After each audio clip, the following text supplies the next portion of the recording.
அதிமுக பொதுக்குழுவை வருகிற 29ஆம் தேதி நடத்த திட்டமிட்டுள்ளனர். கார்டன் வட்டாரத்தில் மக்கள் மத்தியில் சசிகலாவுக்கு எந்த அளவுக்கு ஆதரவு உள்ளது என்பது பற்றிய உளவுத்துறை அறிக்கையும் அவரிடம் அளிக்கப்பட்டுள்ளது என்கின்றனர் அதிமுக நிர்வாகிகள்.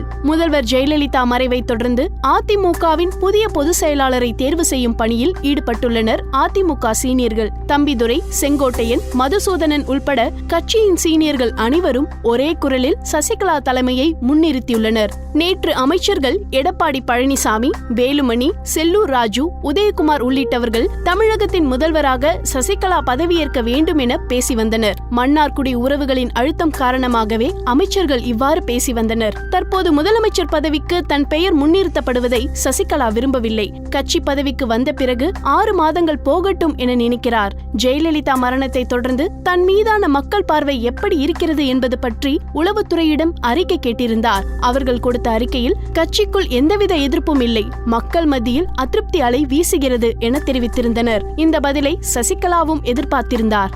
எனவே ஒவ்வொரு அடியையும் நிறுத்தி நிதானமாகவே வைக்கிறார் என விவரித்த தலைமை கழக நிர்வாகி ஒருவர் மேலும் கூறியதாவது: சசிகலாவை முன்னிறுத்தி அமைச்சர்கள் பேசும் பேச்சுக்கள் எல்லாம் அவர்களின் சொந்த கருத்தாகவே பார்க்கிறார். இனி அவ்வாறு பேச வேண்டாம் எனவும் அவர் தெரிவித்திருக்கிறார். ஜெயலலிதா இறப்பை தொடர்ந்து எம்ஜிஆர் காலத்து விசுவாசிகளான அரங்கநாயகம், கூபா கிருஷ்ணன் உள்ளிட்டவர்கள் எதிர்ப்பு காட்டுவார்கள் என நினைத்திருந்தார். நேற்று கார்டனுக்குள் சென்று சசிகலாவை சந்தித்துவிட்டு வந்திருக்கிறார் கூபா கிருஷ்ணன். ஜெயலலிதாவின் விசுவாசிகள் என குறிப்பிடப்பட்டு கட்டம் கட்டப்பட்ட சீனியர்கள் எல்லாம் சசிகலா பின்னால் அணிவகுக்க தொடங்கிவிட்டனர். இந்த வாய்ப்பை விட்டால் வேறு வழியில்லை என்பதும் அவர்களுக்கு தெரியும். ஏனென்றால் கார்டன் வட்டாரத்தில் இருந்து சசிகலாவால் ஓரம் கட்டப்பட்ட பல சீனியர்கள் கடன் தொல்லையால் அவதிப்பட்டு வருகின்றனர். தற்போதுள்ள சூழலில் சசிகலாவை ஆதரிப்பதே லாபம் என எண்ணுகின்றனர். அதே நேரம் தஞ்சாவூரில் வைத்திலிங்கத்தை கட்டம் கட்டி வைத்திருக்கிறது மன்னார்குடி தரப்பு. சட்டமன்ற தேர்தல் தோல்விக்கு பிறகும் மாநிலங்களவை உறுப்பினர் பதவியை அவருக்கு கொடுத்தார் ஜெயலலிதா. இதை மன்னார்குடி உறவுகள் ரசிக்கவில்லை. தற்போது நடந்து முடிந்த தஞ்சாவூர் தேர்தலில் வைத்தி சரியாக வேலை பார்க்கவில்லை. மன்னார்குடி உறவுகள் எச்சரித்த பிறகே தேர்தல் வேலை பார்த்தார் அவர். ஜெயலலிதா இருந்தபோது ரொம்பவே ஆட்டம் ஆடிவிட்டார் என்ற கோபத்தில் அவரை ஒதுக்கியே வைத்துள்ளனர். ஏறக்குறைய அனைத்து சீனியர்களும் பொதுச் செயலாளர் சசிகலா என்ற மனநிலைக்கு வந்துவிட்டனர் என்றார் விரிவாக. பொதுக்குழுவை டிசம்பருக்குள் நடத்தி முடித்துவிடும் வேலைகள் துரிதமாக நடந்து வருகின்றன.